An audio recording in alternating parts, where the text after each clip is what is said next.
los pueblos indígenas primero violentaron el tema de la cosmovisión. En El Salvador también hay violencia institucional. Allá permitimos que una niña de 11 años tenga un bebé. Que podamos decir que no muchas veces es incluso hasta un acto de rebeldía. En la psiquis del hombre se sigue creyendo que puede matar a la mujer. Pero si no fuera de la gente del campo, no tuviera la ciudad comida. Seguimos en la labor de sensibilizar a jueces, a fiscales, a policías. Por lo menos dejar un mensaje clave en las niñas y adolescentes. Ha metido en la cabeza de muchos funcionarios, no, es que como es una población indígena, no tienen derecho a la educación.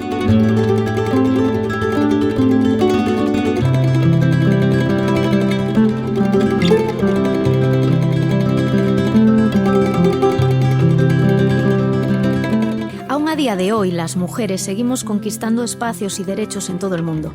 Sin embargo, también continuamos enfrentándonos a múltiples formas de violencia, como las digitales, que se han convertido en una amenaza global. Desde Ecos do Sur hemos organizado un encuentro con defensoras de derechos y con comunicadoras para abordar temas clave como el contexto político actual, el fenómeno de la desinformación y la defensa de los derechos humanos. En esta tertulia tenemos la suerte de contar con mujeres inspiradoras que siguen rompiendo muros y fomentando una cultura del diálogo, justicia y paz. Están aquí por el programa Galicia Abriga, que tenemos junto con Solidaridad Internacional y Agareso. Ellas son Juventina López Vázquez, defensora de los derechos de los pueblos indígenas y de la tierra de la comunidad Mamcajolá, viene de Guatemala. Ana Adonis Oliva, asesora jurídica y defensora de derechos humanos, dedicada principalmente a la erradicación de la violencia contra las mujeres y la violencia sexual. También viene de Guatemala. Milagro Alvarado, cofundadora de la colectiva feminista, dedicada a la defensa de los derechos de las mujeres y a la lucha por el derecho a la tierra. Viene de El Salvador. Nos acompaña parte del equipo de comunicación de Ecos do Sur, Mariana, que está aquí a mi lado, Emiliano y Said en el equipo técnico y yo, que soy Irene. Así que nada, con una taza de café en la mano, os damos la bienvenida a este espacio de encuentro y aprendizaje. Comenzamos. En esta primera parte vamos a hablar sobre las violencias contra las mujeres, el caso de Centroamérica. ¿Qué está pasando? ¿Tenéis mucho que decir? ¿Y cómo podemos ayudaros? Bueno, contadnos un poco qué está pasando. Bueno, la verdad es de que la situación, yo les puedo hablar con datos de Guatemala, pero en realidad en Centroamérica siento que está siendo una situación generalizada. Aún en El Salvador, que ya les podrá comentar mi compañera, pero que la verdad es que va en aumento las violencias de todo tipo. En Guatemala se está popularizando, o bueno, en realidad siempre ha sido muy popular la violencia contra las mujeres en su manifestación psicológica, que es siempre la primera forma de violencia que va a ejercer un agresor en contra de las mujeres, y después de la violencia psicológica pues se puede manifestar como violencia física e incluso llegar a la violencia sexual. Y a pesar de que es de las violencias más comunes y de la que más mujeres están siendo víctimas, es la más difícil de probar y es de las que hay menos denuncias, por lo mismo de que lo que entra como a tratar de probarse es el testimonio de la víctima. Para que se puede establecer de que una persona está siendo víctima de violencia en su manifestación psicológica, se necesita de que 3 hechos que hayan afectado la psiquis, ¿verdad? Entonces, hay hechos de que en realidad tal vez desde lo psicológico no se va a reflejar como quisiera el Ministerio Público, que en el caso de Guatemala tengo que decir de que si bien es cierto tenemos órganos especializados, porque tenemos fiscalías de la mujer, tenemos juzgados de femicidio, no son órganos que estén especializados o sensibilizados, ¿verdad? Las personas o los funcionarios que llegan a trabajar nosotros en Guatemala decimos porque tienen cuello, que es como tienen algún contacto, y entonces un juez o alguno de los magistrados o persona dice, miren, tengo a un hijo, un sobrino, un amigo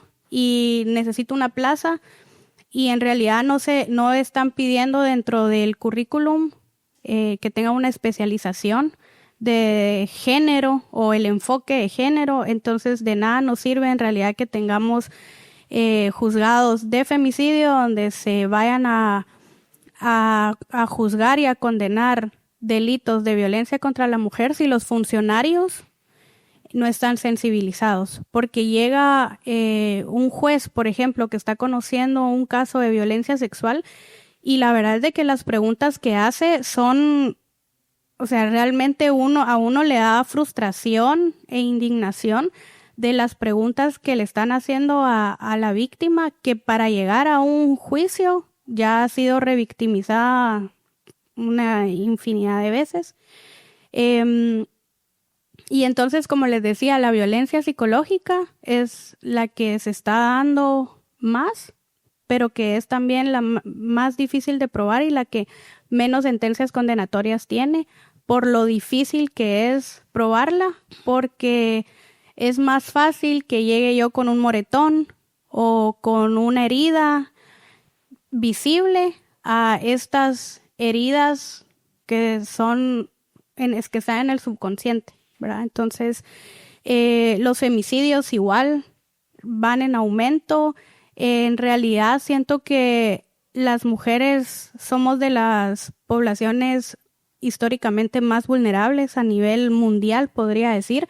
Nunca hemos sido un tema prioritario o de interés para los gobiernos, y en este caso, en el gobierno actual, tampoco es la excepción, aunque sí se han hecho algunas decisiones y existe o se ha tratado la manera de tener como más representación de mujeres en las instituciones, pero en realidad la erradicación o la lucha contra las violencias contra las mujeres no es un tema que sea prioritario.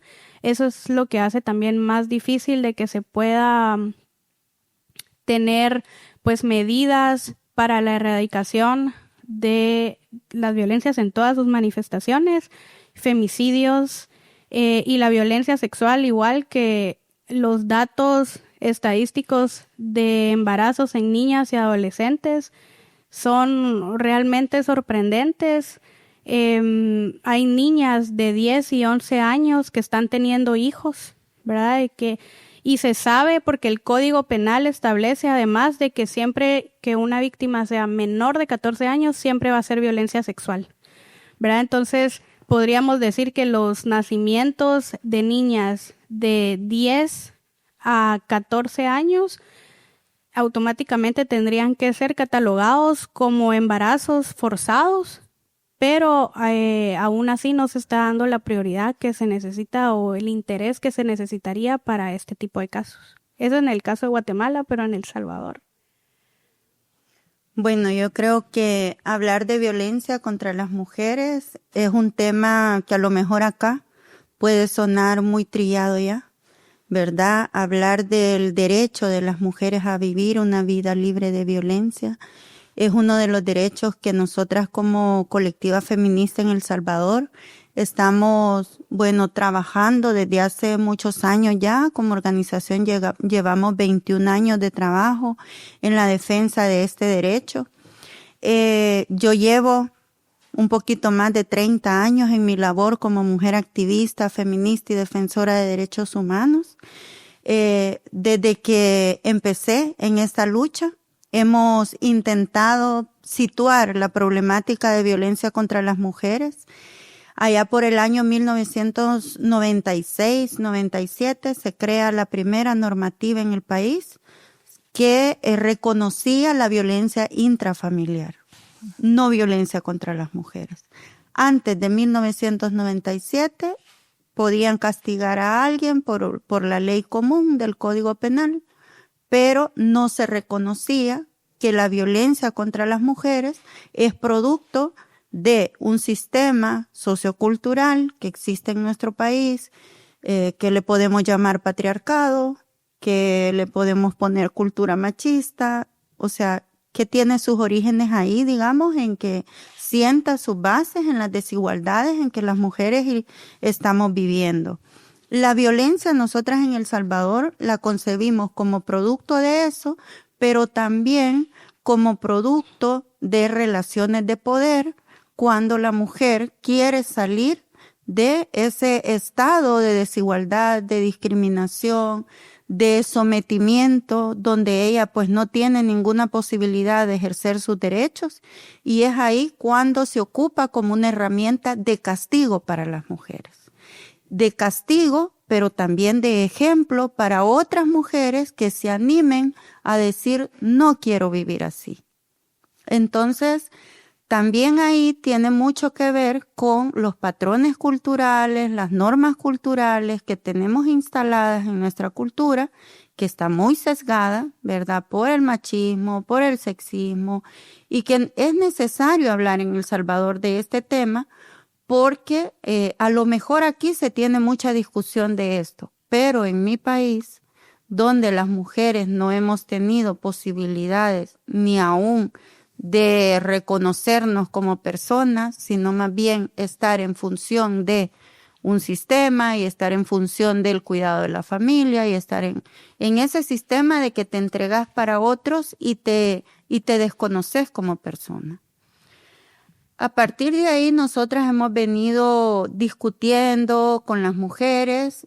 Las mujeres tienen una cultura de naturalización de la violencia, es decir, naces mujer y ya, tu cruz es la violencia que puedas vivir. Incluso en las iglesias, en las comunidades, le dicen a las mujeres, y este es un argumento desde la fe religiosa, le dice, mira, es que tenés que aguantar. El aguante es tu cruz, porque si no, no aguantás y botás esa cruz. Cuando te murás, llegas al cielo, pero hay que pasar un puente.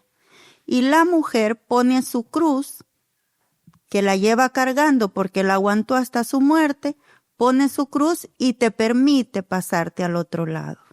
Si no llevas tu cruz, no vas a llegar al cielo, no vas a tener salvación. Ese es un argumento cuando en un país como el mío está tan impregnada la religión y está minado de iglesias, de religiones, de fundamentalismo, de conservadurismo. Entonces es una forma de decirle a la mujer, ¿crees en Dios? Entonces te toca sufrir. Por otro lado también hay hombres que, se llevan a la mujer, no porque a lo mejor la quieran, sino porque necesitan una compañera que les lave la ropa, que les cocine, que les garantice, un servicio, además del sexual. También hay familias que no logran mantener a las niñas y se la dan a un hombre mayor que esté solo para que puedan mantenerla. Ellas se quitan la carga de mantener una boca más, se la dan al Señor como diciéndole, mire, usted dele de comer y ahí. Otros que te intercambian por una vaca. Parece mentira, pero la situación de violencia radica también en todas estas prácticas que a lo mejor no se reconocen, porque lo que decía Ana, es mucho más fácil llegar con un golpe, con un moretón, una herida, y entonces ahí sí te dicen, sí, pero mire, está viva, dele gracias a Dios. Primero, no reconocer que la violencia contra las mujeres es un delito. Segundo, seguirla justificando con estas prácticas desde la religión, desde las mismas instituciones públicas. En la fiscalía, hay unidades en la fiscalía que hacen una oración antes de empezar su día y piden porque las mujeres que han sido violentadas encuentren paz, encuentren consuelo.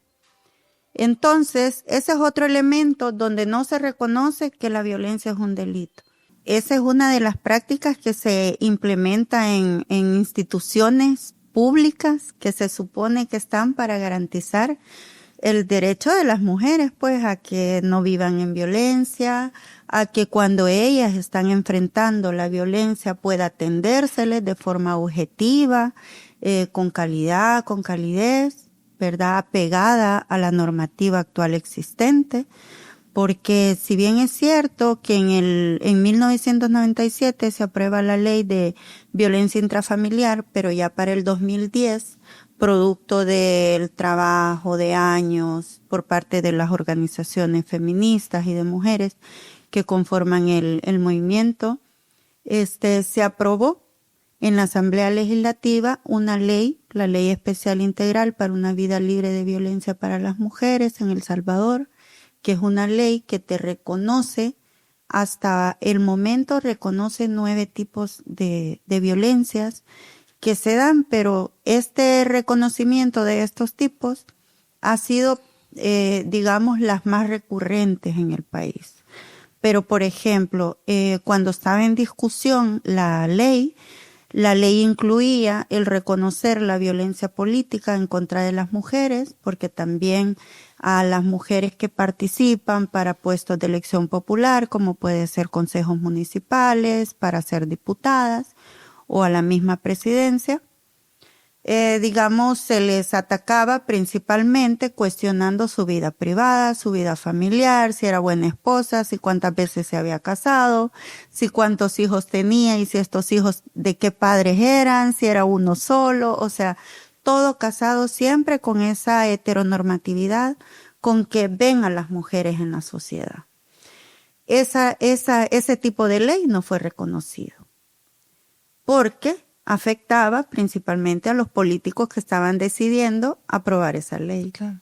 Por otro lado también, no se reconocía toda la violencia cibernética y digital que existe en redes sociales, ¿verdad? Porque ponía ese tipo de ley, ese tipo de violencia en la propuesta de ley y la quitan porque saben de que es una forma pública, indiscriminada, que permite descalificar, violentar, agredir a las mujeres en estos medios. Y al final amedrentar, ¿no? Y al final las amedrentan y generan una afectación a su integridad moral principalmente, ¿verdad? Y a su dignidad.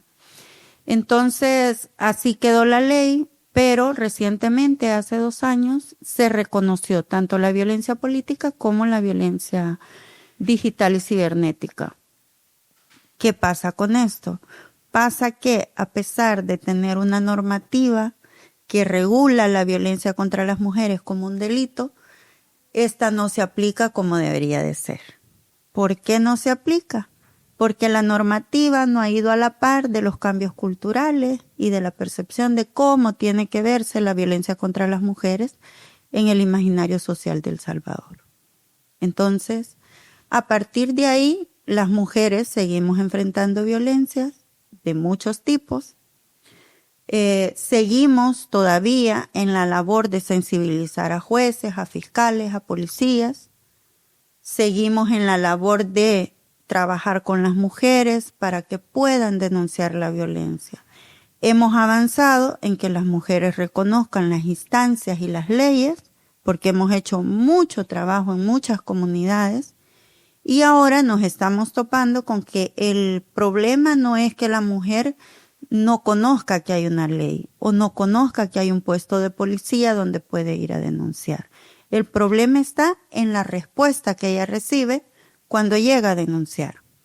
La recibe un funcionario público que le empieza a decir, es que la encontró con otro, es que usted le está siendo infiel, es que usted no le calentó bien la comida, es que usted no le sirve en la cama como él quiere, y le hace una serie de cuestionamientos como para decirle a la mujer, tenés la culpa, que es de estar enfrentando la violencia.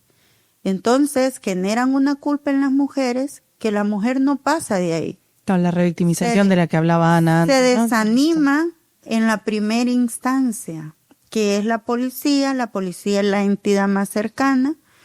Cuando la mujer ya no pasa ese paso, este caso no tiene posibilidades de llegar a un juzgado ni a una fiscalía y que se pueda seguir un procedimiento. O sucede también que hay muchas amenazas contra las víctimas y ellas, por temor a las amenazas, porque eso se da mucho. En el caso de los feminicidios en El Salvador, el 90% de las víctimas ya habían tenido un antecedente de haber denunciado, ya sea por ellas o por sus vecinos o por sus familiares. Entonces eso muestra de que las amenazas no son simples amenazas. En la psiquis del hombre se sigue creyendo que puede matar a la mujer porque es de su propiedad. Entonces está muy difícil poder cambiar todos estos patrones culturales porque mientras no se reconozca que la violencia es producto de ese orden social en que nos hemos educado, vamos a seguir en una dinámica donde las mujeres siguen viviendo la violencia, los hombres la ejercen y tenemos un sistema que regula la normativa, tenemos un sistema que en algunos casos tenemos casos exitosos, porque sí, hay casos donde se ha logrado hacer justicia, pero es muy difícil poder avanzar porque ¿de qué nos sirve encerrar a todos los hombres? Meter preso a todos los hombres no es la solución. La solución es hacernos cargo del rol que tenemos en el problema y tratar de parar esa violencia. Pero la situación es que a la mujer la culpamos porque sufre violencia y al mismo tiempo le decimos, pero ¿por qué sos tonta? ¿Por qué aguantás? Es que te gusta. Y la mujer no sabe qué responder a eso, porque sabe que no le gusta, porque sabe que no aguanta por tonta, sino por un sistema que ayuda a que esto se complejice mucho más. Entonces ahí hay que trabajar mucho y le decimos a la mujer que pare la violencia cuando no es ella quien la ejerce. Ella la enfrenta, ella la soporta, pero quien ejerce la violencia es el hombre. ¿Y qué estrategias hay en juego para revertirlo igual desde las infancias, no? Ante esto hay que trabajar mucho con niñez, enseñar valores, enseñar una cultura de paz, enseñar relaciones distintas. Hay que trabajar con la adolescencia por el tema de uniones tempranas, para identificar, por ejemplo, el tema de la violencia sexual, los abusos contra niñas. En El Salvador también hay violencia institucional. Allá permitimos que una niña de 11 años tenga un bebé. Y no hay manera de que podamos interrumpir un embarazo. Así esta criatura haya venido siendo abusada por su padrastro, por su padre, por su tío, por su hermano, por cualquier familiar o vecino, y la obligamos a que tenga un bebé producto de esa violación. En muchos casos las niñas empiezan a ser abusadas entre los 5 y los 6 años. Cuando ya sale un embarazo, pues es público que ahí hay un abuso, pero nadie hace nada. La ley no permite que las mujeres en El Salvador podamos interrumpir un embarazo por ninguna causa, ni para salvar la vida de la mujer, ni por violación, ni en ningún momento, en ninguna circunstancia te van a permitir que puedas tener una interrupción. ¿A qué nos lleva esto? A tener un montón de embarazos en niñas y adolescentes. El país se ha situado en uno de los países del mundo con más embarazos en niñas y adolescentes. También tenemos el otro problema de que no solo no te permiten interrumpir.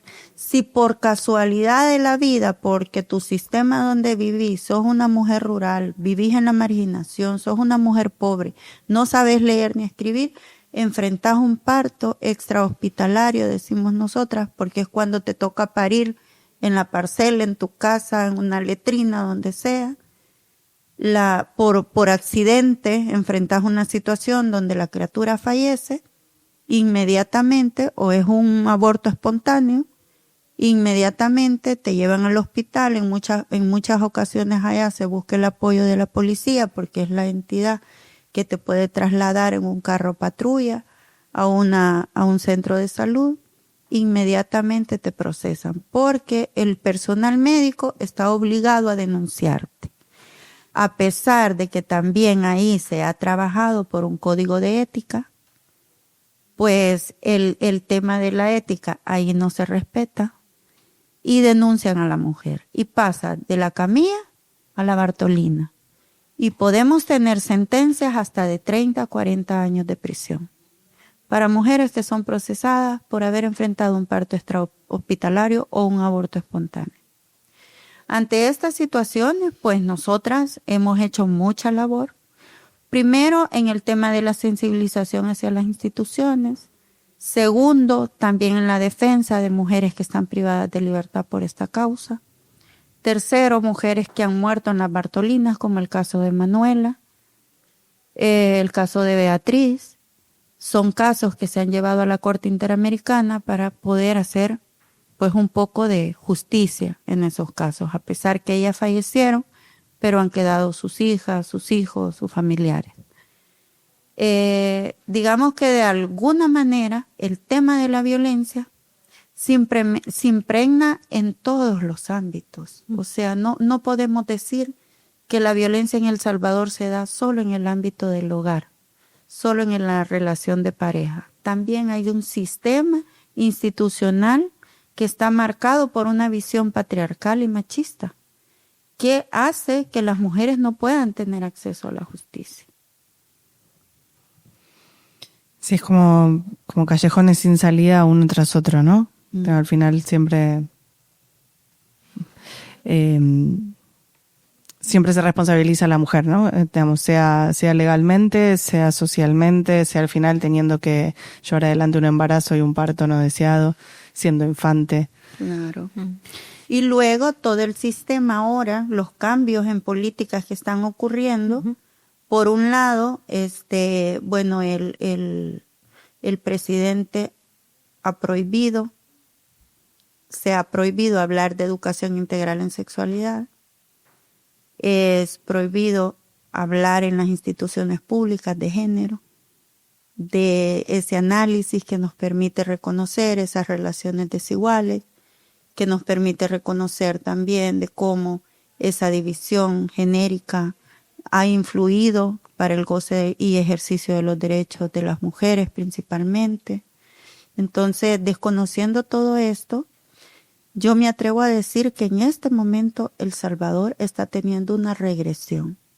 Allá por los 90, donde no hablábamos de eso, sin embargo ahora hay una gran diferencia, y es que el trabajo que hemos hecho las organizaciones feministas y de mujeres sí tiene su efecto en poblaciones jóvenes, en personas de las instituciones públicas, porque hay mucha gente que dice, ¿por qué no vamos a hablar de esto si es tan necesario? También en las mismas mujeres sabemos que tenemos derecho a vivir libres de violencia. Entonces, este ambiente y este trabajo que hemos hecho nos permite también identificar qué políticas y qué decisiones por parte del Ejecutivo se pueden estar tomando que no son favorables a nuestros derechos. Y eso también se constituye en actos de violencia en contra de las mujeres. Estas cosas que estás comentando de la violencia que está intrínseca en muchos lados, del poder y del mensaje, también es desde una perspectiva global. Nos encontramos ahora que parece que el poder es un mensaje totalmente polarizado, ¿no? Hacia todos, los buenos, los malos. Es un mensaje como más simple. No sé si las redes sociales al final, al permitirte escribir poco, escribir menos, hay menos contexto. También por el algoritmo nos llegan los mensajes que solemos consumir, que cada vez hay menos conciencia crítica. Pero bueno, sí que los jóvenes parece que también están ahí, ¿no? Entonces, bueno, el mensaje desde el poder. Es interesante hablar del mensaje desde el poder. Lo podemos ver a lo mejor desde Estados Unidos, Trump. Estamos aquí con Mariana, Milei, Bukele, no sé, ¿qué nos dice ese poder? ¿Qué mensajes hay? Y cómo ser una voz discordante ante eso, ¿no? Parece que Claro. Estaba pensando, de hecho, en relación a eso y a lo que estabas contando, en las similitudes, en los desmantelamientos de los estados y los giros hacia neoliberales, en donde los primeros derechos recortados son los de las mujeres, incluso en los espacios en donde se han obtenido algunos derechos extras. Y me preguntaba, también en relación a la pregunta de Irene, si se sienten parte de de una lucha un poco más amplia más allá de sus países. Digo, si sienten una lucha latinoamericana o no tal cosa, si se sienten en red, ¿no? Como para poder pensar un poco el poder, la bipolaridad del poder, dónde estamos ubicados nosotras. Yo tal vez solo, antes de contestar específicamente eso, tal vez hacer un comentario de lo que decías, de que nos están llegando mensajes pues un poco como más simples, pero siento también de que es un poco a la normalización de la violencia, que ya se está volviendo normal el que un jefe te acose y lo tengo que aceptar para mantener mi trabajo. La mayor cantidad de agresores, o estadísticamente la mayor cantidad de agresores de violencia sexual se da dentro de la familia, y es algo que, como decía Milagros, se está normalizando e incluso se está negociando. Para mí, la violencia sexual nunca se puede negociar, pero como decía Milagro, la situación de El Salvador no está muy aislada de lo que está pasando en Guatemala. Por ejemplo, hay un caso de violencia sexual en alguna comunidad indígena, que las comunidades indígenas tienen su propio derecho, que nosotros en Guatemala le llamamos el derecho consuetudinario, que es el derecho de la costumbre, y lo que hace la legislación nacional es tratar de respetar, ¿verdad?, las costumbres y creencias que tienen las comunidades indígenas, pero eso también en algún momento lo que hace es limitar el poder punitivo, porque lo que hacen en muchas comunidades, digo en muchas, ¿verdad?, porque Juventina representa una lucha en contra de esto y de impunidad que existe por medio de este derecho, de negociar las violencias y de que dentro de autoridades indígenas digan como, bueno, no vamos a llevar más allá este caso, pero ¿qué le ofreces a la familia por lo que le hiciste a la hija o por lo que le hiciste a tal persona, ¿verdad? Entonces, bueno, yo violenté sexualmente a esta niña, adolescente o mujer, y te voy a dar un terreno a cambio. Entonces es como esa forma de normalizar que nuestra sexualidad siempre tiene que estar a disposición de los hombres, y que son los hombres los que tienen el poder de decidir sobre nosotras, ¿verdad? Entonces siento que se normalizó tanto, aunque la lucha está siendo más fuerte, porque en realidad a nivel latinoamericano la lucha contra la violencia se están haciendo campañas muy importantes, se están uniendo países de toda Latinoamérica para luchar contra la violencia contra la mujer, pero sí siento de que aún existe esta normalización, y también lo que decía Milagros de el conservadurismo y la religiosidad que hay en los países centroamericanos. Siento que están mal utilizando la religión, porque por ejemplo en Guatemala nos educan a las mujeres de que tenemos que ser sumisas, que el hombre es el cabeza de casa, porque así lo dice la Biblia. No estoy segura si lo dice la Biblia o no, pero así te dicen, así llega ¿verdad? el mensaje, casi. Sí, entonces este miedo a la religión, porque yo soy creyente, no practico ninguna religión, pero soy creyente, y lo que me he dado cuenta es de que existe un miedo a Dios, a las creencias que pueda tener cada una, y que en lugar de darte como la libertad o la paz que debería de transmitir ciertas creencias, ¿verdad? O lo que, o sea, está como siendo todo lo contrario, y se está creando este miedo a que no me puedo, o sea, me pega mi esposo, pero él es el cabeza de casa, él es el hombre que yo escogí o que me impusieron, o la situación por la que haya llegado a ser su esposo, y lo tengo que respetar. Y si el hombre dice que él me pegó porque me quiere, pues yo le tengo que creer, ¿verdad? Y otra cosa que me gusta decir a mí, que siento que poco se habla, es que dentro del matrimonio también puede haber violencia sexual, pero se tiene normalizado de que como estamos casados, yo como mujer tengo que responderle a las necesidades del hombre, ¿verdad? Y un no siempre va a ser un no, independientemente del contexto en el que estés, aún estés casado. Si no querés, no querés. Pero existe en la actualidad cientos de mujeres que están siendo violentadas sexualmente dentro de sus matrimonios por estas creencias que la sociedad y la familia nos ha impuesto. Yo vengo de una familia súper religiosa, de tíos y tías, abuelas, sacerdotes y monjas, en el que la religión ha sido siempre el pilar, y por eso les hablo con mucha propiedad que no ha sido un pilar bueno. Mi abuelita se murió sin hablarle a mi mamá porque se cambió de religión. Del catolicismo decidió pasarse al evangelismo, no sé si se dirá así, al evangelio, al cristianismo. Y, o sea, para que logren como entender la magnitud de lo que es la religión dentro de mi familia, ¿verdad? Y he visto como muchas de mis primas, de mis tías incluso, han sufrido por años violencia, pero no me puedo divorciar porque eso va en contra de las normas de Dios, porque me tengo que aguantar, porque ese es el hombre que Dios puso en mi camino, no fue porque yo lo decidí o porque, o sea, todavía se sigue dando aún en la actualidad de que nos impongan, ¿verdad? O este tipo de negocios, si se negocian las violencias, mucho más se negocia una familia con que quiero a su hija, quiero a su sobrina.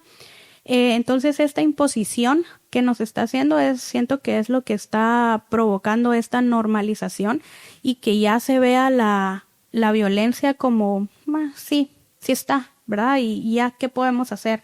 Las mujeres nos tenemos que aguantar, ¿verdad? Entre comillas, porque pues eso es lo que nos toca por ser mujeres.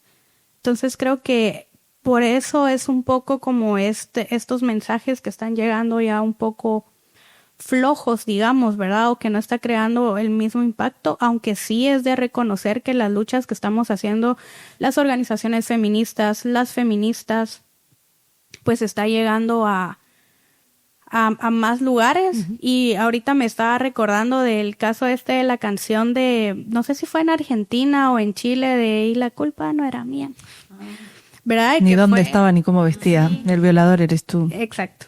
Y fue todo un movimiento, ¿verdad? De que hubieron muchos países que se unieron a esta canción. Al final, pues, se volvió un himno para muchas de las feministas y de las organizaciones que tenemos este tipo de luchas.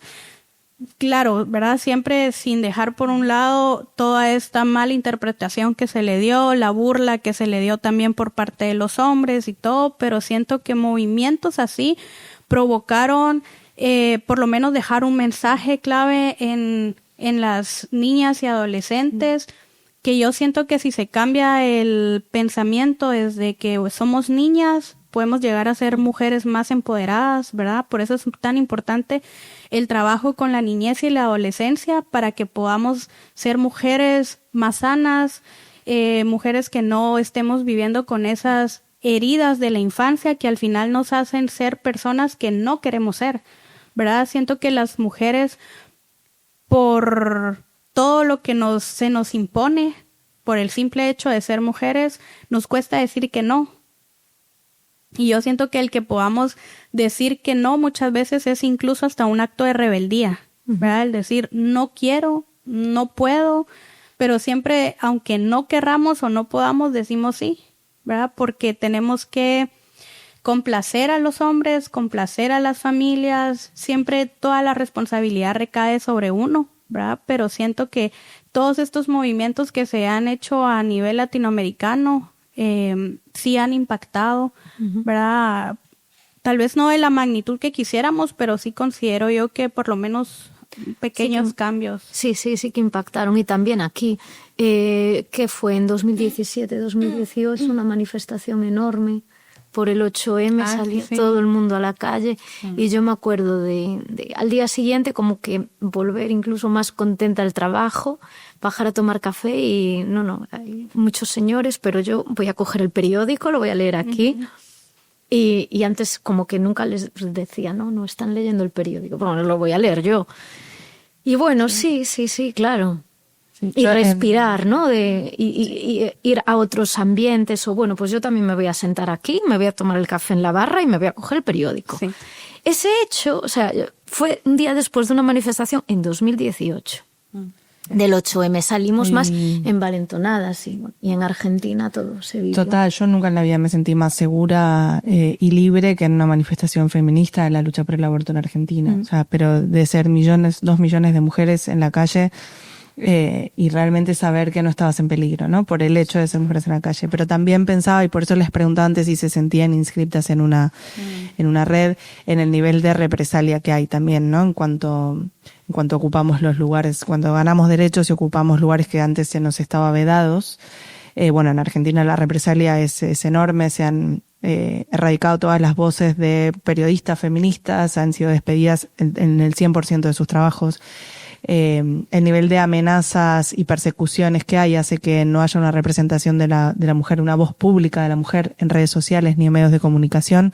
Muchas han tenido que exiliarse, hay que emigrar, pero incluso sin ese nivel de extremo, se pensaba en la agresión que sufrió ayer la presidenta de México, a la vista de todos, ¿no? Como el nivel de represalia que hay cuando ocupamos espacios, cuando alzamos la voz o ocupamos espacios de poder, y pensaba en la importancia de estar en red, de no, digamos, de quebrar ese aislamiento y saber que no estamos solas, que no podemos estar solas, que tenemos que estar acompañadas preferentemente de otras. Por eso preguntaba si desde Guatemala o desde El Salvador tenían lazos y se sentían parte de una lucha colectiva que puede estar más o menos compleja en este momento, pero pero que está, ¿no?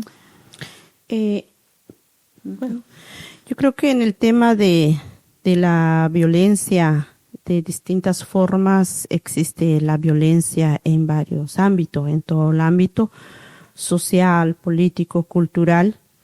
Bueno, hablamos un poco en el tema de derecho consuetudinario de los pueblos indígenas, pero en el caso de los pueblos indígenas que prevalece es el respeto, la dignidad. Todos los pueblos indígenas tienen su alcaldía indígena y las alcaldías indígenas son los que velan y controlan los casos que pasan en las comunidades, en ese caso, ¿verdad? Si hay caso que realmente no se puede resolver, por supuesto pasan a otra etapa, porque eso por tema de asesorías, siempre nosotros acompañamos a las alcaldías y las alcaldías tienen un proceso de formación donde participa la policía, el Ministerio Público, la defensa de las mujeres, para que en qué momento las autoridades pueden ejercer su función y en qué momento no pueden ejercer su función en ese caso. Entonces, en ese caso, por ejemplo, si alguien que realmente el esposo no hay un consenso dentro de la alcaldía con ambas partes, entonces sí se emite a otra entidad más competente para resolver el caso, en ese caso, ¿verdad? Entonces yo creo que, bueno, nosotros, los pueblos indígenas, nos ha costado bastante, pero hemos rompido un paradigma, la que decían las compañeras, el tema de la religión. En los pueblos indígenas, nosotros, por ejemplo, primero violentaron el tema de la cosmovisión. Entonces tuvimos que enfrentar estos procesos con la finalidad de defender el derecho. El defender el derecho, ya nos dimos cuenta que después de un proceso que se ha venido trabajando, ya muchas mujeres hoy por hoy, cabalmente la que dice Ana, es que el hombre es la cabeza de la familia, el hombre es no sé qué. Entonces, pero en los pueblos indígenas se ha rompido, no el 100%, pero un porcentaje de que las mujeres también tienen derecho a la educación, a la salud, a su propiedad, que en varios casos los padres, por ejemplo, una herencia, a las mujeres no les corresponde, porque no tiene derecho, porque es una mujer, porque se va a casar, porque, o sea, siempre la mujer es la que es el menos tomado en cuenta, pero nosotros hemos rompido una situación que nos ha costado persecución en ese caso. No es fácil, pero muchos de ellos hemos logrado, hemos conseguido que muchas compañeras hoy por hoy tienen un derecho a un pedazo de tierra, tienen derecho a que viva dignamente.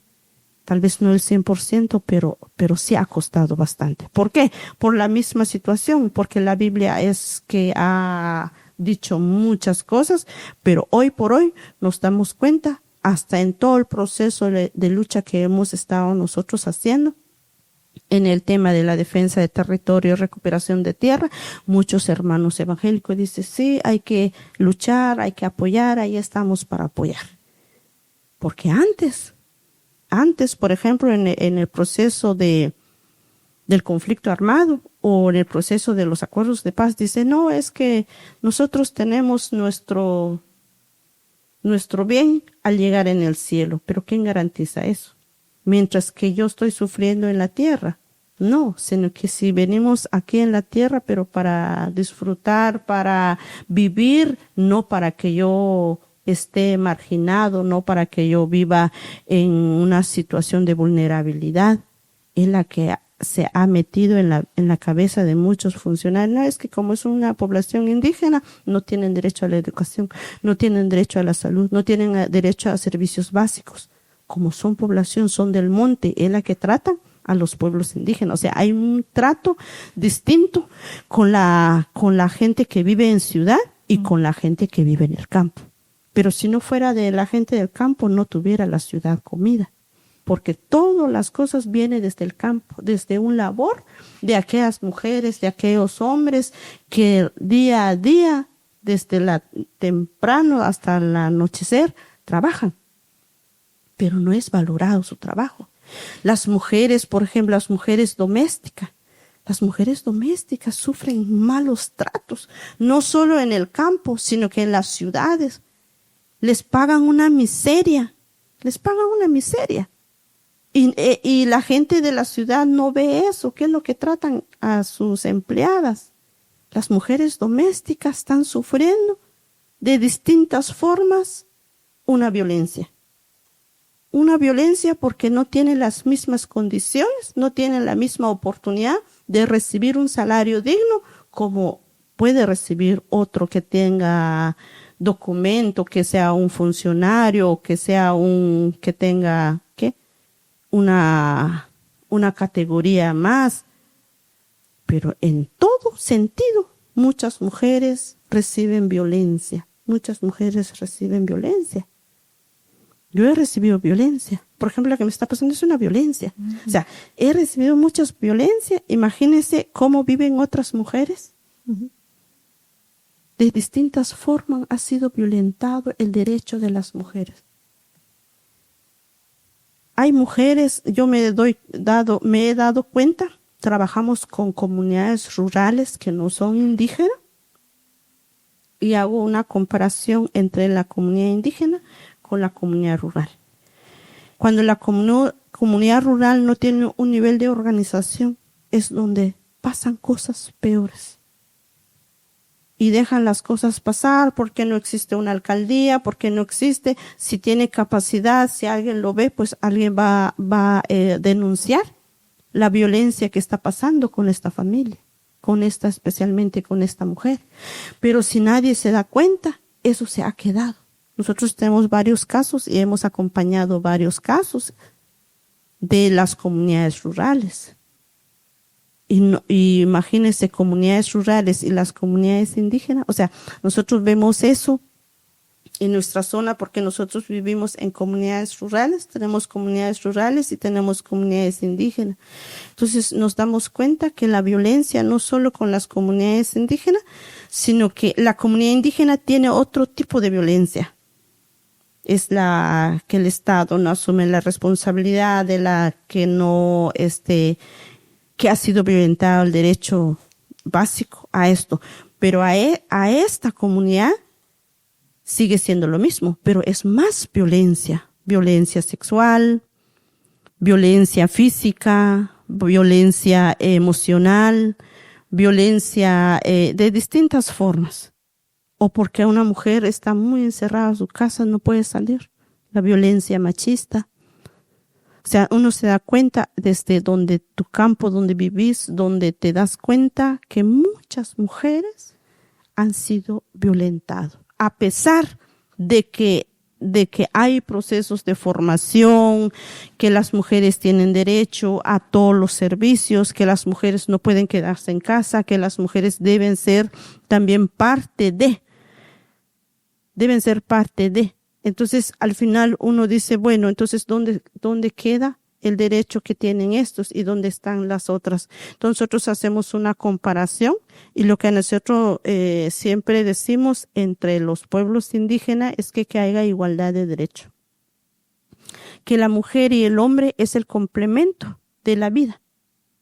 La mujer es el complemento de la vida de un hombre y el hombre es el complemento de la vida para que haya igualdad, que haya una equidad y que no se violenta tanto derecho del uno ni el derecho de otro, sino que haya esa situación.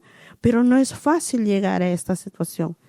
Se lleva un trabajo, se necesita un proceso de formación todavía, se necesita un trabajo cambiar, tal vez no el 100% la mentalidad de los hombres o de las mismas autoridades, porque si no se hace desde las autoridades, si no se hace desde aquí, ¿cómo?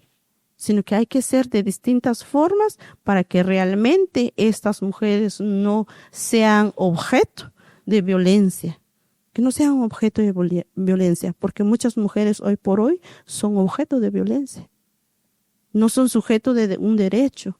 Entonces todo esto, yo pienso que este es un trabajo que hay que hacer todavía. Hay que hacer un trabajo que cuánto tiempo nos va a durar.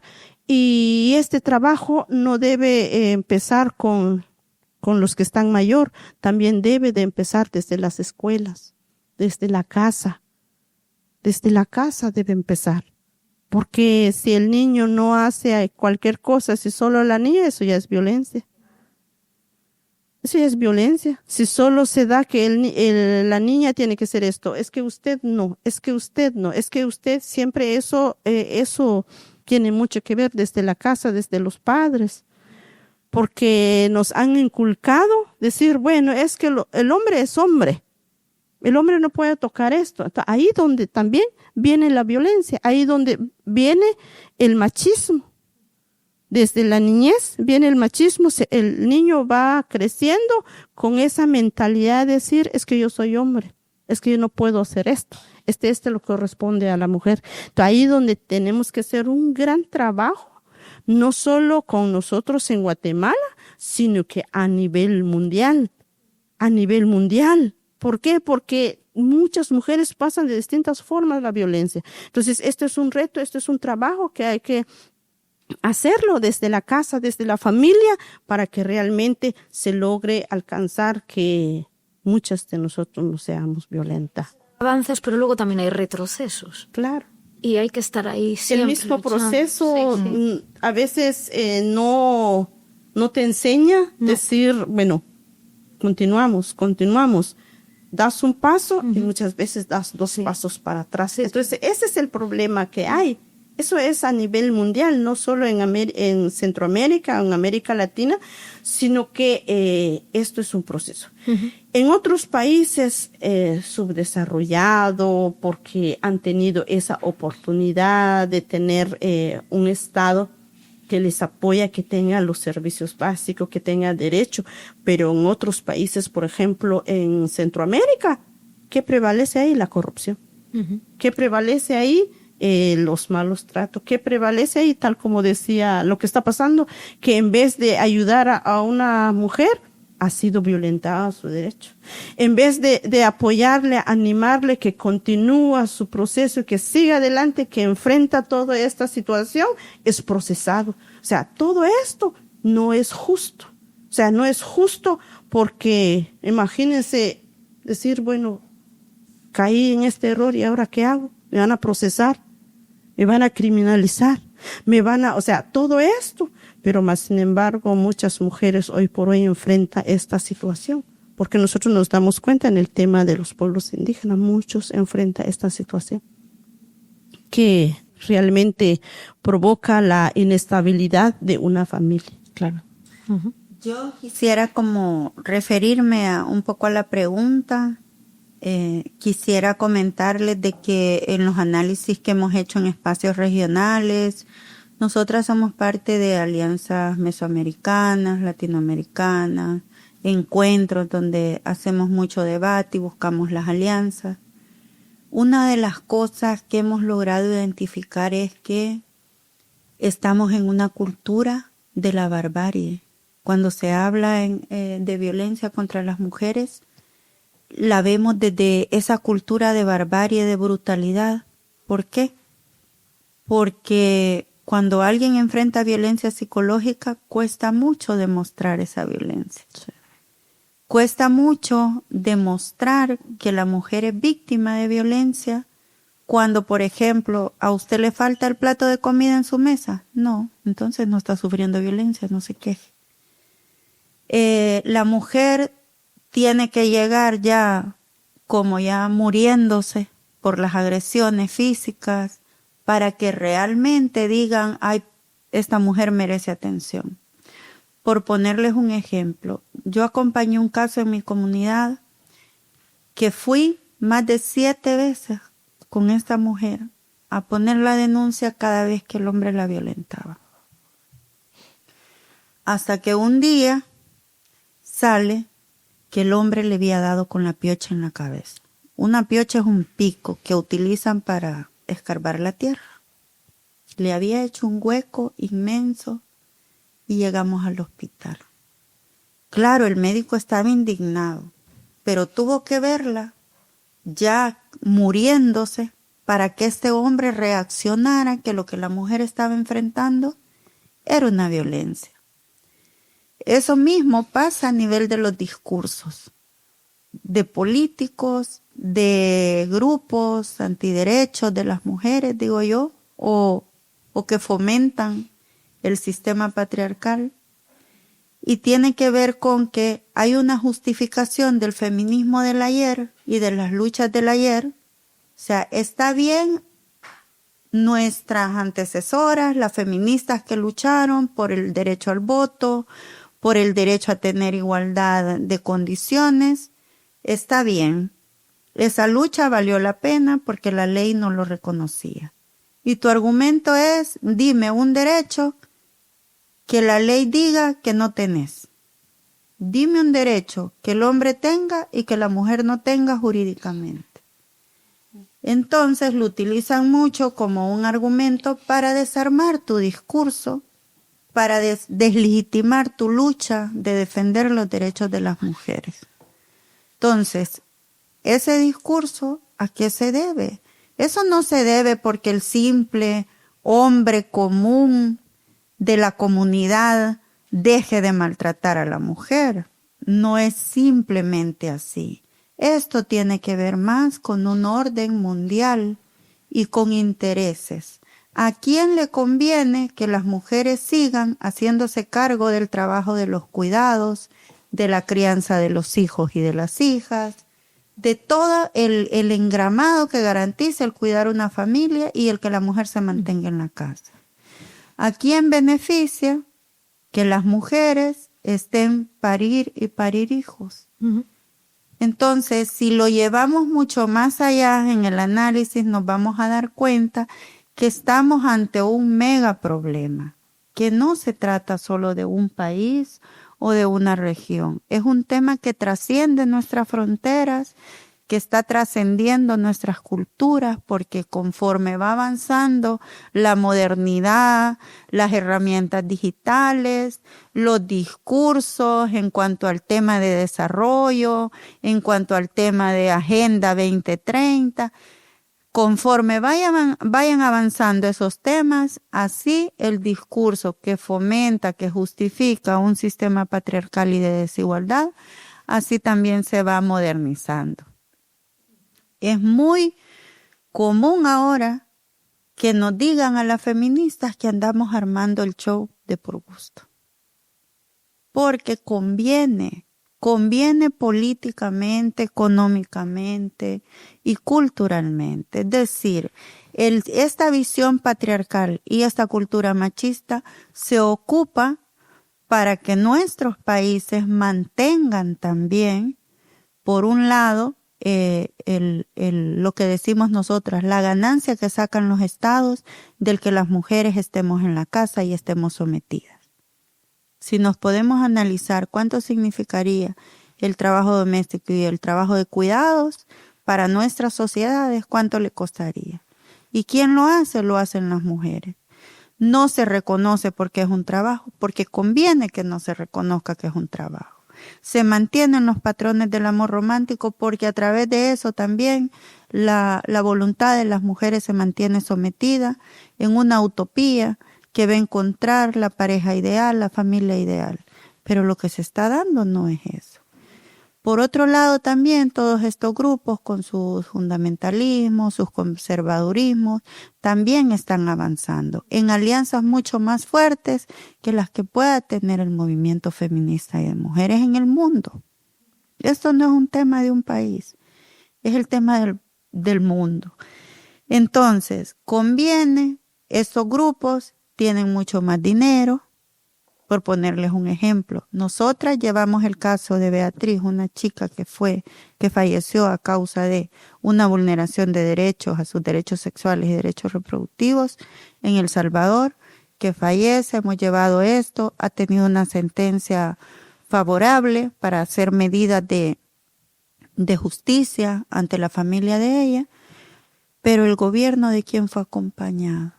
Fue acompañado de movimientos internacionales, de peritos, de abogados que tienen millones. ¿Con qué íbamos las organizaciones feministas? Íbamos con nuestras abogadas, las que vemos día a día los casos, las que estamos y aún así, pues nuestro trabajo ha sido potente y logró que esa sentencia fuera favorable. ¿Pero a qué voy con esto? Voy a que en estos grupos también hay grupos de poder. Hay grupos de poder económico, de poder político, y porque también conviene que las mujeres estemos sometidas. Nosotras desde nuestras alianzas trabajamos por llevar estos casos, pero también trabajamos por fomentar otro tipo de cultura. Por ejemplo, trabajando mucho por el Estado laico. Que nuestros estados garanticen un Estado laico. ¿Qué significa? Que la aplicación de la normativa, de políticas, del ejercicio público que hacen nuestras instituciones de gobierno no se marque por estos patrones culturales, sino que realmente se base en la aplicación de la normativa conforme tiene que ser. Entonces sí que bien es cierto que estamos ante un gran movimiento y unas grandes resistencias, pero que también nuestras alianzas están siendo fuertes en el sentido de dar esperanza a las mujeres. Y en nuestros pueblos hay mucha fe y hay mucha convicción de que hay que seguir defendiendo este derecho de las mujeres. Entonces sí que estamos en esa labor, digamos, de ver el ámbito local, las diferencias que hay en un país en otro, pero que la tendencia de la forma de cómo se está tratando la violencia en Guatemala, en México, en El Salvador, es la misma. Entonces, y vamos identificando personas, grupos, otras organizaciones con las que nos vamos uniendo y vamos haciendo pues mucha labor. Necesaria. Es muy necesaria. Sí. Y además hay que estar ahí porque si no se retrocede otra vez. Ya. El discurso del odio, lo que comentabas, claro que está presente y también está muy presente aquí. Nosotros hacemos formaciones, muchas con gente universitaria, en muchas facultades, y hablamos de eso, de los memes que hay, de, bueno, pues un poco de las experiencias que han tenido los chavales y las chavalas. Y ellas nos cuentan que por ejemplo, en un juego online, ya por ser mujer, ¿tú qué haces aquí? Vete a la cocina. ¿Tú qué? O sea, entonces están totalmente separadas, ¿no? De eso, y hasta en las facultades, ¿no? De creación de videojuegos. Pues es que yo, claro, no puedo, cuando juego online me pongo Manuel de nombre, o me pongo Pedro. No puedo decir que soy mujer, porque si no, o me van a insultar, o me van a violentar, o me van a decir que qué hago aquí. Y se ponen otro nombre, no juegan tampoco como mujeres, o buscan otros espacios, o buscan otras compañeras que se conecten a la misma hora y pueden jugar entre ellas. Y eso lo hacen chavalas jóvenes que están creando videojuegos, que no pueden estar a la par incluso que otro chaval. Y luego, claro, las comunidades en red, detrás del anonimato, hay muchísimas violencias. Y también, claro, en comunidades a las que mucha gente tampoco tiene acceso y que están los jóvenes ahí solos, todo esto que se llama la manosfera, ¿no? Todo eso es terrible. Una película que ahora es obligatoria verla con 12 y 13 años en Alemania y en Francia. La ponen, que es la serie esta adolescencia, por ejemplo, ¿no? Que narra como un chaval jovencito, pues, no sé, comido por todos estos mensajes, pues al final asesina, ¿no? a una compañera, porque es que es una realidad que está ahí y que parece que a los jóvenes, por esa también, lo que hablábamos antes, ¿no? De los mensajes polarizados, simples, les llegan de otra manera y se refuerzan, hay unos roles terribles y parece que vamos un paso para adelante y uno para atrás. Yo me acuerdo que de pequeña a mí me cuidaba mi abuelo. Y ahora yo a mi padre casi no le puedo dejar al niño. Está 5 minutos con él. Y su otro abuelo también. Hubo algo en los 80, en los hombres, que no cuidaban, no había cuidados. Y antes sí. Es curioso, ¿no? Es una lucha muy constante. Y luego lo que decís, ¿no? Que para cuidar, para que yo pueda hacer otra cosa y cuidar en igualdad, tú tienes que asumir lo que yo dejo. Entonces, ¿quién quiere asumir cuidar a un niño, cuidar a una persona mayor? ¿Qué hombre dice, no? De hecho, eso lo veíamos en nuestra instancia. Uno de mis temas principales al estar aquí era como el tema de protección internacional, porque se dan muchos casos de, específicamente en mi caso, violencia contra la mujer, que las mujeres pues no pueden vivir ya en Guatemala, ¿verdad? Porque su vida corre peligro y tenemos que ver la opción de que tengan que salir del país, que al final también es una doble revictimización porque estás siendo víctima de violencia, pero también te toca ser víctima de un desplazamiento forzado, de tener que dejar tu cotidianidad, tu familia, porque fuiste víctima, pero el Estado no te está protegiendo y necesitas salir a otro Estado que te proteja de donde no te pueden proteger en tu país. Y una de las cosas que nos decían en estos procesos formativos era el tema del trabajo, ¿verdad? De cómo es aquí el tema tanto de leyes, la ley de extranjería y lo que te pide para que puedas trabajar y demás.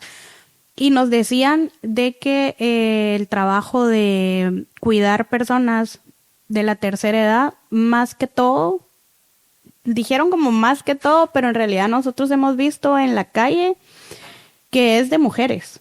O sea, es raro, o al menos yo en los 2 meses que llevo de estar aquí no he visto un hombre que se dedique al cuidado de personas mayores de edad.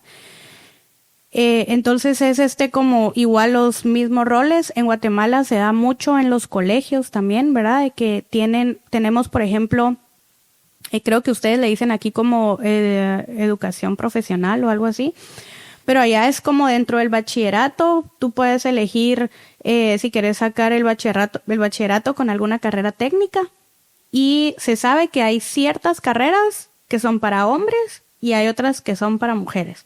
Por ejemplo, hay un instituto que es Instituto Nacional que tiene, por ejemplo, dibujo en construcción, electrónica, mecánica. En mecánica no hay ni una sola mujer, ¿verdad? Y hay otro que es como de panadería y cocina. Sí hay algunos hombres, pero obviamente son hombres que los han tachado de que no son hombres, ¿verdad? O ya les dicen como, no, de plano sos gay, con algunos términos coloquiales que se utilizan en Guatemala como para insultar, ¿verdad? O es el chef, ¿no? En ese caso ya, si es el hombre de la cocina, tiene que ser el chef, no puede ser uno más. Sí. Igual pasa con el tema de nutrición. O sea, si se dan cuenta, no sé cómo es acá, pero en Guatemala la mayoría de nutricionistas son mujeres.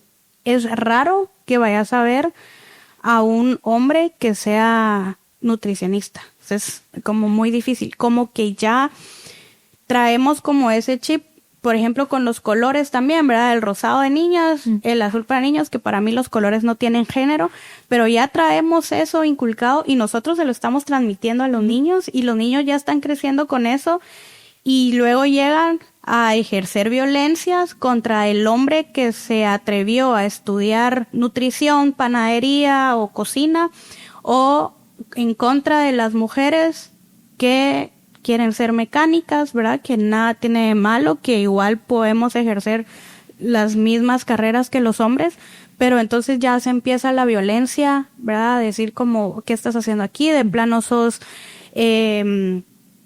macha, o igual le dicen infinidad de cosas para tratar como de intimidar y de hacerla inferior, ¿verdad? Y no sos mujer, definitivamente no sos mujer porque mira la carrera que estás estudiando. Sí, lo que comentas de los colores, que vas a una juguetería y la Barbie veterinaria, la Barbie enfermera, los juguetes, o sea, yo salí horrorizada. Sí. Digo, o sea, estamos 20 años en terapia y deconstruyéndonos, pero por favor, y aquí está la clave, ¿no? Pero el sistema de socialización sigue. Sí, claro. O sea, por mucha sensibilización, información, el tema de que las grandes empresas, imagínate, como una empresa productora de juguetes no puede pensar en juguetes más para el desarrollo de la infancia, más para fomentar habilidades, más para esto, sino que piensan en mantener ese sistema desigual. Pero yo creo, perdón que te interrumpa ahí, yo creo que más allá de las grandes empresas, nosotras mismas en nuestros círculos igual y lo estamos reforzando. Ahorita se hizo como muy popular estas fiestas de revelación de sexo. Y si se dan cuenta, ¿cuáles son los dos colores? Uh-huh. Por muy feministas que seamos y todo, yo no he visto ni una sola fiesta de revelación de sexo que sea con otros colores, ¿verdad? Que igual y le estamos imponiendo. Ya. Pero no dejan de ser modas e imposiciones sociales, ¿no? Quiero decir que al final no es tan individual, o todo la barbaridad del skincare en las criaturas, ¿no? En las niñas. Entiendo, más allá de que una mujer en particular lo haga o no, también hay un constructo social que se los demanda, ¿no? Obviamente una puede, en algunos casos puede elegir no hacerlo, coincido. Y el impacto que puede tener también en los niños. O sea, ya para un hombre es difícil poderse situar en una tarea de mujer, digamos, que se le asigna exclusivamente a las mujeres.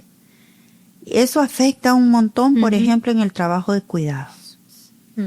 Las mujeres, cuando hablamos de distribución equitativa del trabajo de cuidados, siempre hablan y dicen, ¿cómo yo le voy a dejar mi niña a mi marido?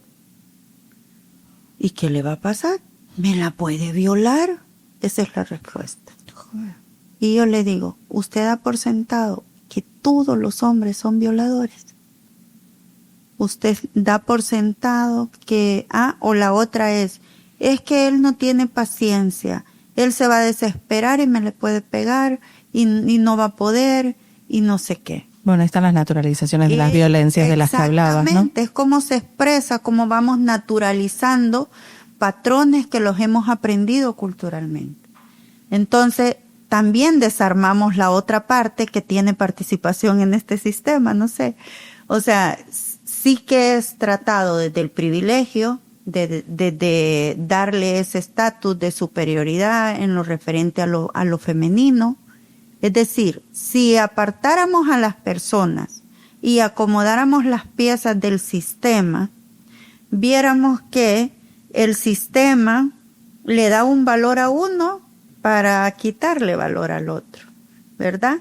Pero que este sistema, cuando se penetra en las personas, aunque las personas quieran hacer un ejercicio diferente, no le deja, porque lo tachan de homosexual, porque le tachan de incapaz, de débil. Entonces es todo lo contrario a lo que te han dicho que debe de ser lo masculino.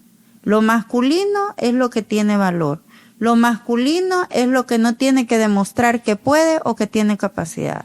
se da por sentado que ya puede, que ya sabe. A lo femenino es todo lo contrario, es la inferioridad, es lo débil, es lo sutil, es lo que hay que tratar como un vaso frágil. Entonces, eso también afecta a la persona en la individualidad, porque sí que hay hombres ahora que se quieren asumir responsabilidades en el trabajo de cuidados, sí que hay hombres que les atraen carreras que son asignadas a las mujeres. ¿Qué se está haciendo por eso? Hay en El Salvador, hay organizaciones ahora de hombres que están abordando todo este tema de construcción de las masculinidades hegemónicas y están trabajando por la construcción de nuevas masculinidades.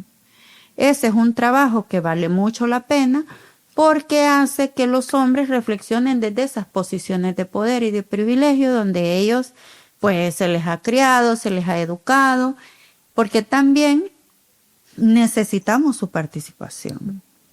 Yo, como feminista, cuando hacemos alianzas con las organizaciones de hombres, siempre hablamos desde qué punto vamos a abordar el tema, ¿verdad?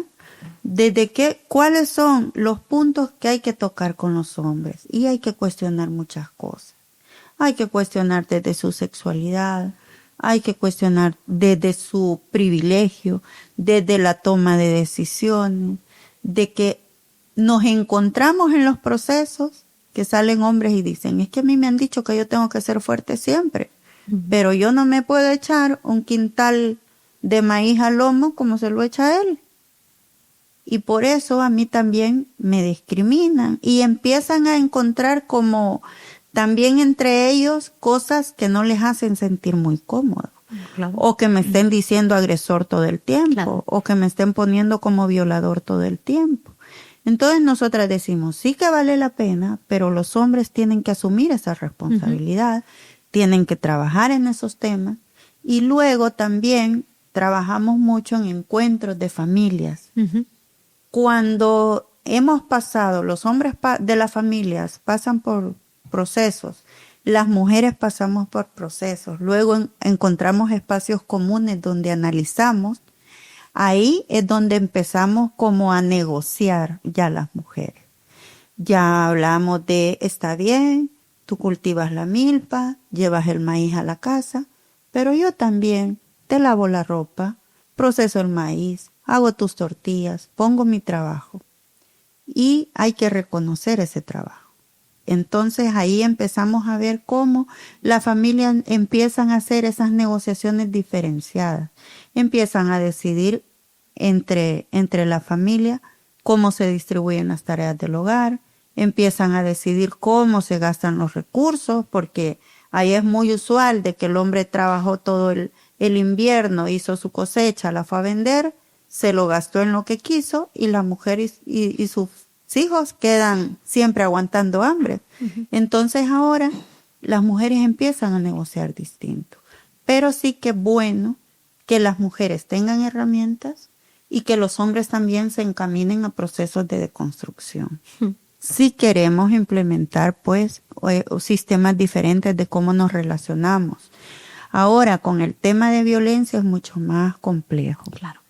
Porque la violencia es una herramienta de control y de poder que los hombres tienen. Claro, y implementada con personas que somos las mujeres, donde lo que priva es un sistema de miedo, es un sistema donde no encontramos respuesta en nuestras instituciones, donde una ley no es aplicada, donde hay un discurso oficial de nuestros gobiernos que no va acorde a garantizar el derecho de las mujeres. Entonces ahí sí que es mucho más complejo que las mujeres nos podamos posicionar, ¿verdad? Porque una cosa es que estamos enfrentando el día a día la violencia, pero la responsabilidad de parar esa violencia es de las instituciones del Estado y es de los hombres. Son quienes las ejercen. Pensando en toda la lucha que llevan adelante, nos preguntábamos si se han sufrido represalias como defensoras de derechos.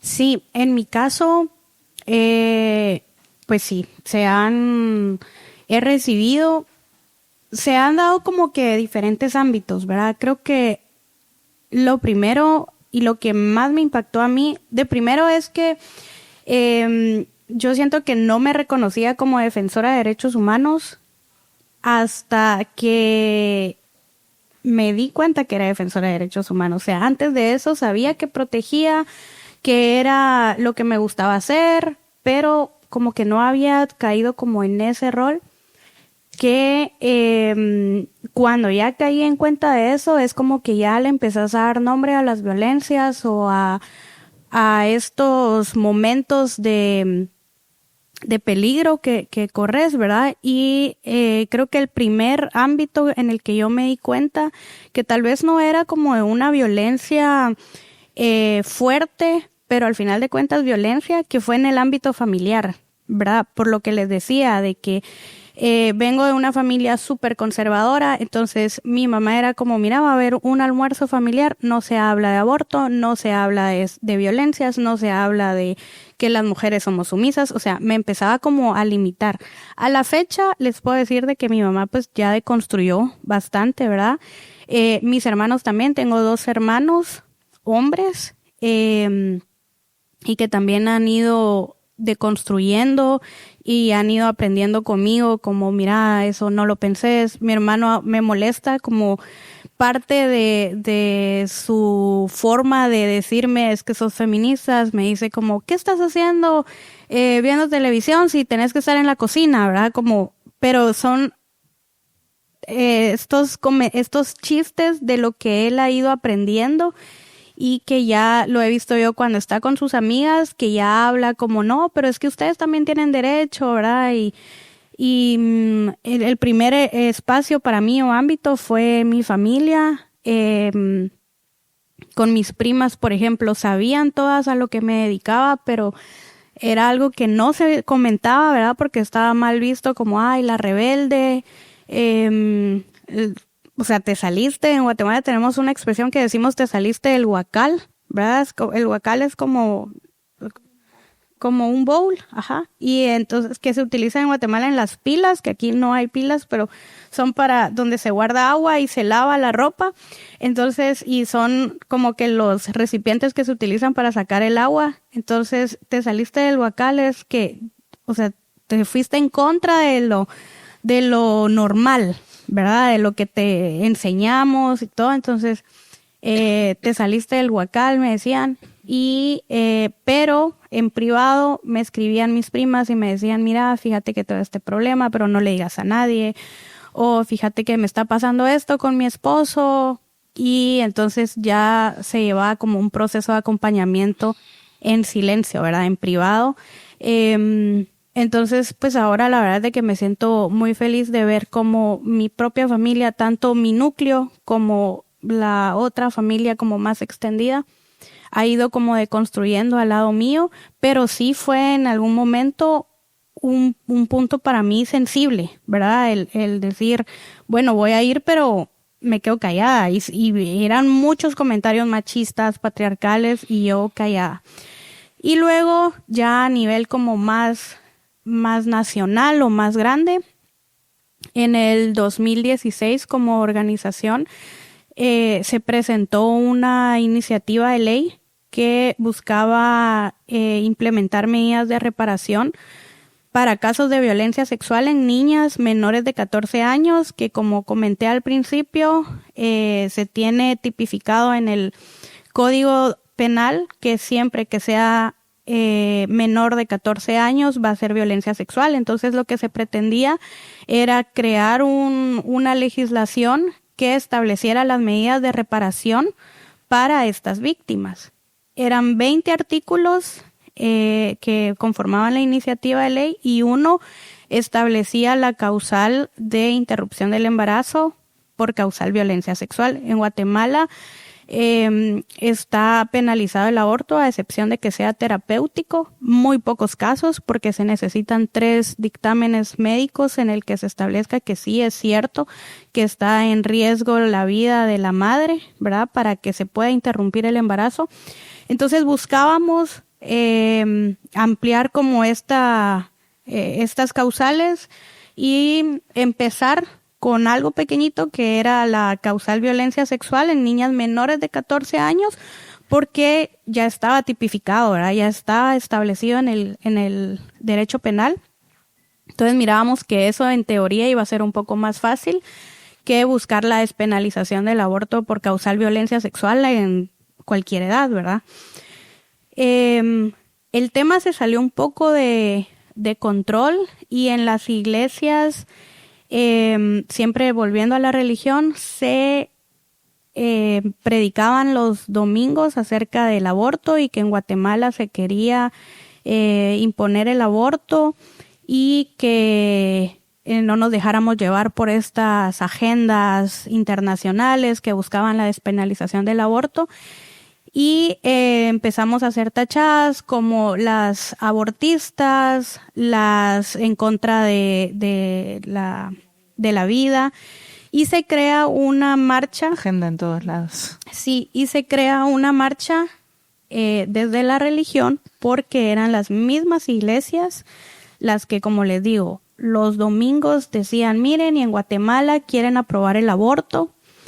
Y tenemos que salir a las calles a defender la vida, ¿verdad? Y fue una movilización de más de 2 millones de personas vestidas de azul y celeste, que son los colores de los pro vida. Y la mayoría de las personas no sabían a qué iban. O sea, los entrevistaban y les decían, ¿y por qué está aquí? Y solo decían, es que quieren legalizar el aborto. O habían otros que ni siquiera decían eso, sino simplemente es que me trajeron. Porque movilizaban y ponían buses del interior de la ciudad para la ciudad, entonces mucha gente lo miraba como una salida, pero pues así, sea como haya sido, movió a 2 millones de personas y nos investigaron con la organización y a la diputada con la que fue la ponente en ese momento, nos hicieron una investigación de quiénes eran nuestros financistas. En ese momento uno de nuestros financistas era Planned Parenthood, que es esta organización de Estados Unidos que pues está muy relacionada o la relacionan en el público con el tema de aborto. Entonces nos empezaron a decir de que pues que éramos el cáncer de Guatemala y nos decían como, ay, las abortistas, ¿verdad? Entonces a raíz de eso hubieron muchas represalias, ya no se ve como el trabajo que se hace en defensa de los derechos de las mujeres y de las niñas y adolescentes, sino, no, es malo porque son abortistas, porque quieren contra el aborto, no se pusieron a analizar la iniciativa de ley y darse cuenta de que hay más de 1,600 embarazos de niñas de 10 a 14 años y eso era lo que queríamos nosotros, pues legislar y que ya quedara. No les importaron esas estadísticas, no les importó la causal, simplemente era que se estaba hablando de la interrupción del embarazo y es un tema tabú, ¿verdad? O sea, no te permiten ni siquiera cuestionarte si estoy a favor o en contra, simplemente aborto. Tuvimos incluso que buscar este juego de palabras, ¿verdad? El no decir aborto, sino interrupción del embarazo es parte de toda la estrategia comunicacional porque en teoría causaba menos impacto que decir buscamos la despenalización del aborto por causar violencia sexual. Entonces, pero aún así la gente no habla del término interrupción del embarazo, sino simplemente aborto. Y decían es que buscan despenalizar el aborto. No se dieron a la tarea de analizar la iniciativa primero y darse cuenta de que era para niñas, ¿verdad? Y por causar violencia sexual. Y a raíz de eso, pues hemos sido mal vistas, ¿verdad? Sí nos han preguntado como si es cierto que ustedes están en contra del aborto, ¿verdad? Y por supuesto también en algunos casos en el que por cuidar a las mujeres, pues estamos en contra de lo que Dios ha establecido, ¿verdad? Y que no maleduquemos a las mujeres enseñándoles sus derechos y demás. Entonces, en ese tipo de represalias sí hemos sido bastante, pues expuestas. En Guatemala siempre han utilizado la Biblia, que Dios, Entonces, pero es una forma de engañar a la población, es una forma. Nosotros, los pueblos indígenas que articulamos las autoridades ancestrales en Guatemala, a raíz de 106 días defender la democracia en Guatemala para que un presidente llegue a asumir la responsabilidad.